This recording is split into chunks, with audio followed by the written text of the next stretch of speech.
فرمایا وجعل منها زوجها لیسکن الیہا، اور ہم نے اس سے اس کا زوج پیدا کیا تاکہ وہ اس سے سکون حاصل کرے، اور فلما تغشاہا، اور جب مرد نے عورت کو ڈھانک لیا، حملت حملا خفیفا، تو اس کو ایک خفیف حمل رہ گیا، فمرت بہی، اور پھر وہ اس کو لے کر چلنے لگی۔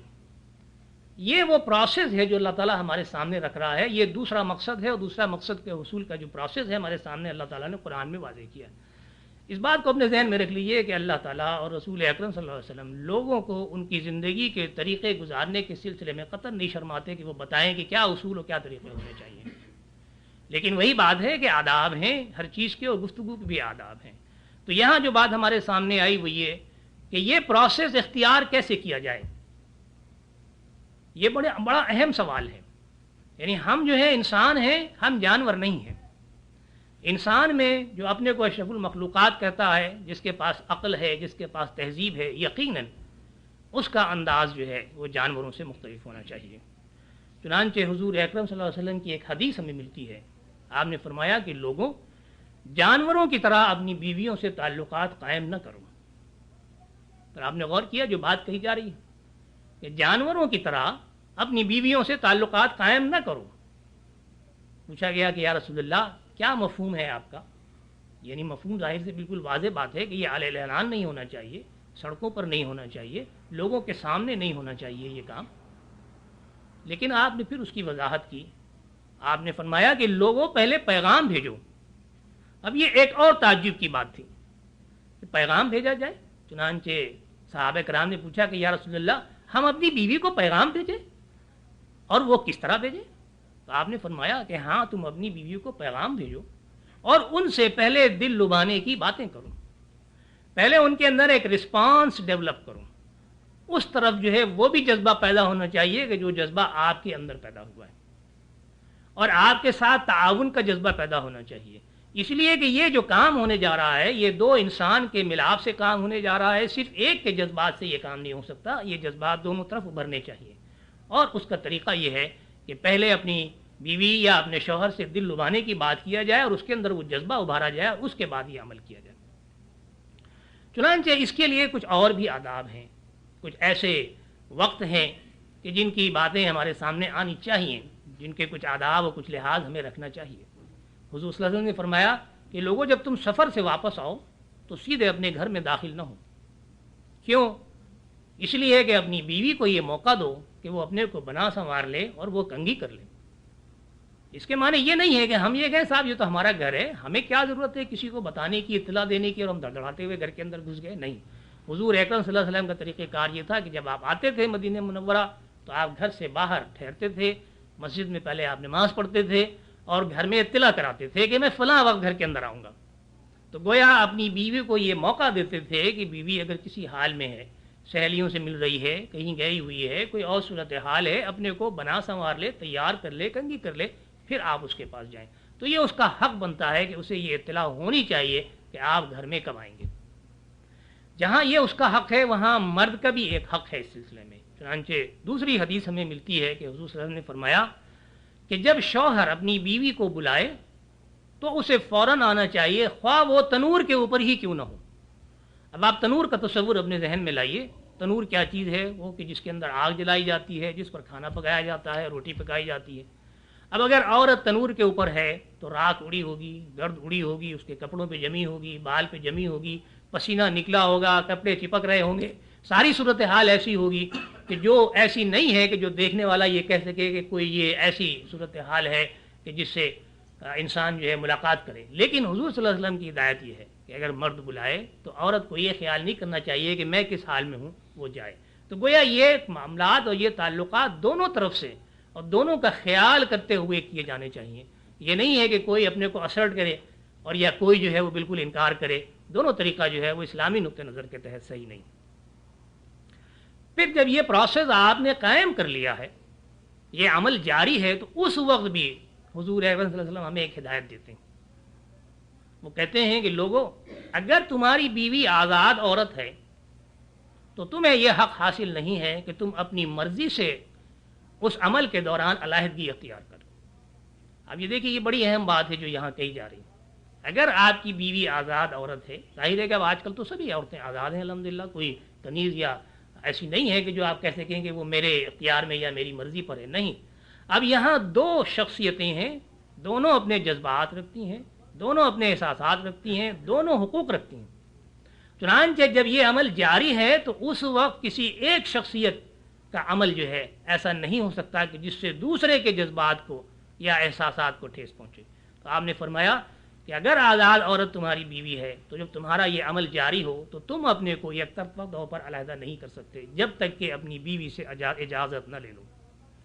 اور یہی عمل جو ہے وہ شرع کی اصطلاح میں عزل کہلاتا ہے، کہ عزل کرنا سے مراد یہ ہے کہ علیحدہ ہو جانا ایسے وقت کے اوپر کہ جہاں اولاد جو ہے آگے آپ کو حاصل ہو سکتی ہے.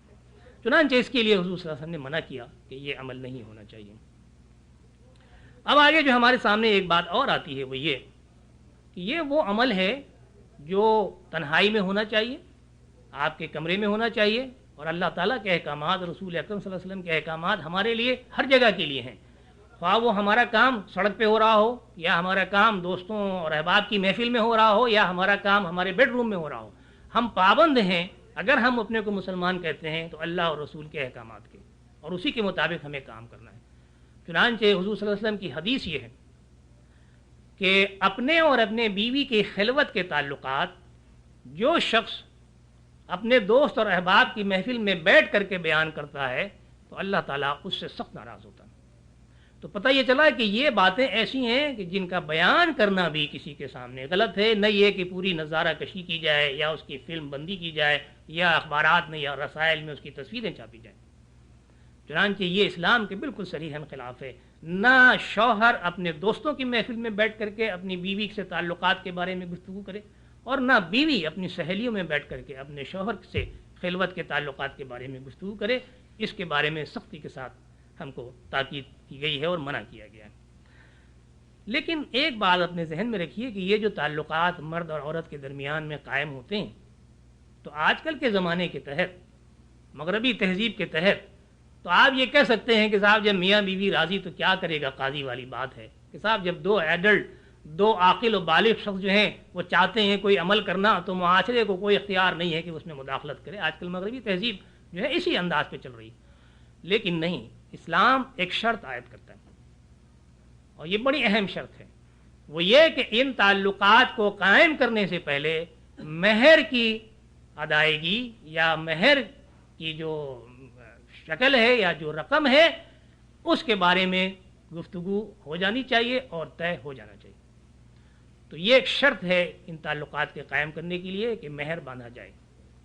مہر کی باتیں جو ہیں وہ بھی تھوڑی سی ہم گفتگو کر لیں، اس لیے کہ عموماً ہوتا یہ ہے کہ یہ زمانہ جو ہے، یہ معاشرہ جو ہے، یہ مردوں کی حکمرانی کا زمانہ اور معاشرہ ہے، اور عورتیں چونکہ فطری طور پر اور جسمانی طور پر کمزور ہیں، لہذا مرد جو چاہتا ہے اپنے قوانین بنا لیتا ہے، اور جس قسم کے دلائل چاہتا ہے وہ اپنے سامنے لے آتا ہے.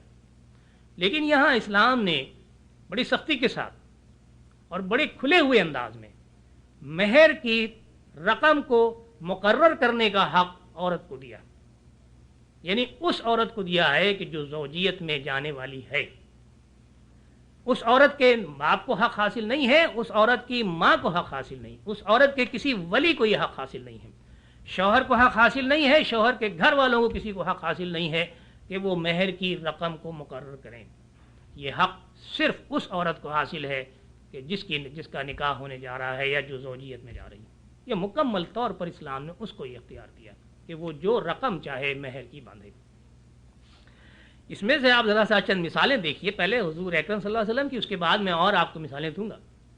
حضور اکرم صلی اللہ علیہ وسلم نے جتنے بھی نکاح کیے سوائے 2 نکاح کے، باقی آپ نے ساری ازواج مطہرات کے ساتھ 500 درہم کی رقم جو ہے مہر میں دیا ازواج مطہرات کو ان کے مطالبے کے اوپر. لیکن 2 ازواج مطہرات ایسی ہیں کہ ان کا معاملہ مختلف رہا. حضرت ام حبیبہ کے ساتھ جب آپ کا نکاح ہوا تو یہ نکاح حبشہ میں ہوا، اور ام حبیبہ کے مطالبے کے اوپر رضی اللہ تعالی عنہ 5000 سکے طلائی، وہ سکے طلائی جو اس وقت حبشہ میں رائج تھے، مہر کی رقم مقرر ہوئی. آپ ذرا غور کیجئے گا، 5000 سکے طلائی، جسے آپ اشرفیاں کہہ لیں، جو سونے کے سکے ہوتے ہیں۔ ایک تو یہ واقعہ ہے۔ دوسرا واقعہ یہ ہے کہ حضرت صفیہ جب خیبر فتح ہوا اور وہاں دشمنوں کا مال تقسیم ہوا تو حضرت صفیہ جو ہیں حضور اکرم صلی اللہ علیہ وسلم کے حصے میں آئیں۔ آپ نے ان کے سامنے ایک تجویز رکھی۔ وہ تجویز یہ رکھی کہ تم اگر چاہو تو میں تم سے نکاح کر لوں اور تم اپنا مہر جو ہے وہ معاف کر دو۔ یہ مہر جو معاف کیا جا رہا ہے وہ اس وجہ سے کیا جا رہا ہے کہ وہ جب ان کے حصے میں آئیں تو وہ آزاد عورت نہیں تھی۔ یہ بات آپ سمجھ لیجیے۔ اس کے معنی یہ ہے کہ جب وہ نکاح میں آئیں تو یا تو اپنی آزادی کو حاصل کر لیں اور پھر نکاح کریں، اور اگر اپنی آزادی کو نہیں حاصل کرنا چاہتی تو پھر مہر لے لیں۔